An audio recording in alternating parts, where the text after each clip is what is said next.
আয়োজিত বাংলাদেশ জামাত ইসলামীর যেই নির্বাচনী আলোচনা সভায় উপস্থিত আছেন আমাদের তিন থানার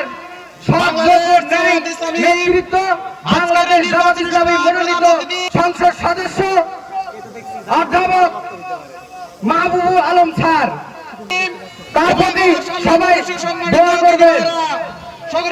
আপনারা যে এখানে এসেছেন এর জন্য আপনাদের বাংলাদেশ জামাত ইসলামী দলের পক্ষ থেকে আমি আপনাদেরকে ধন্যবাদ জানাই।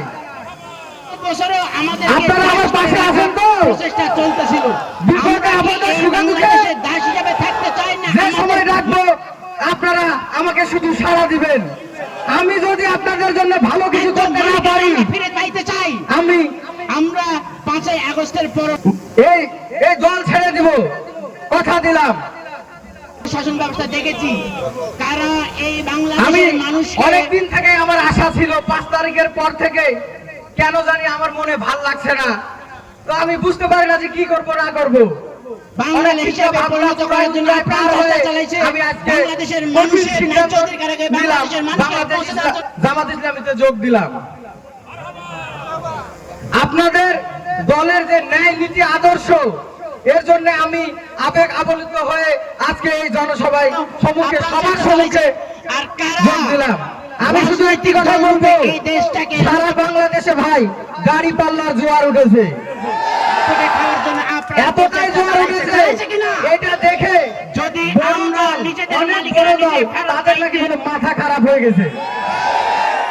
আমি বলছি এটা কি দেখেছেন 12 তারিখে সন্ধ্যার বেলা যখন ভোটের রেজাল্ট শুরু হবে তখন আপনাদের মাথাটা উল্টা দিকে ঘুরে যেতে পারে। তাই বলতে চাই আপনারা ঘরে বসে থাকবেন না ভাই, মানুষ কিন্তু আপনাদেরও দেখতে চায়। আপনারা ঘরে ঘরে যান ভাই, আপনাদের ভোট দেওয়ার জন্য মানুষ উৎসাহিত হয়েছে, কিন্তু আপনারা ঘরে ঘরে পৌঁছাতে পারছেন না। দয়া করে আপনারা ঘরে যান। আমি বেশি কথা বলবো না, আমার পিছনে সামনে যে ভাইরা আছে, আমার যদি ভুল কিছু হয়ে থাকে আমাকে ক্ষমা দৃষ্টিতে দেখবেন। এবং আগামীর বাংলাদেশ হচ্ছে কি দাঁড়িপাল্লার বাংলাদেশ, আগামীর বাংলাদেশ হচ্ছে আগামীর বাংলাদেশ হচ্ছে কি ইনসাফের বাংলাদেশ, আগামীর বাংলাদেশ হচ্ছে হিন্দু মুসলিম বৌদ্ধ খ্রিস্টানের বাংলাদেশ। আমরা সবাই এক থাকবো তো? ঠিক আছে, আপনারা ভালো থাকেন।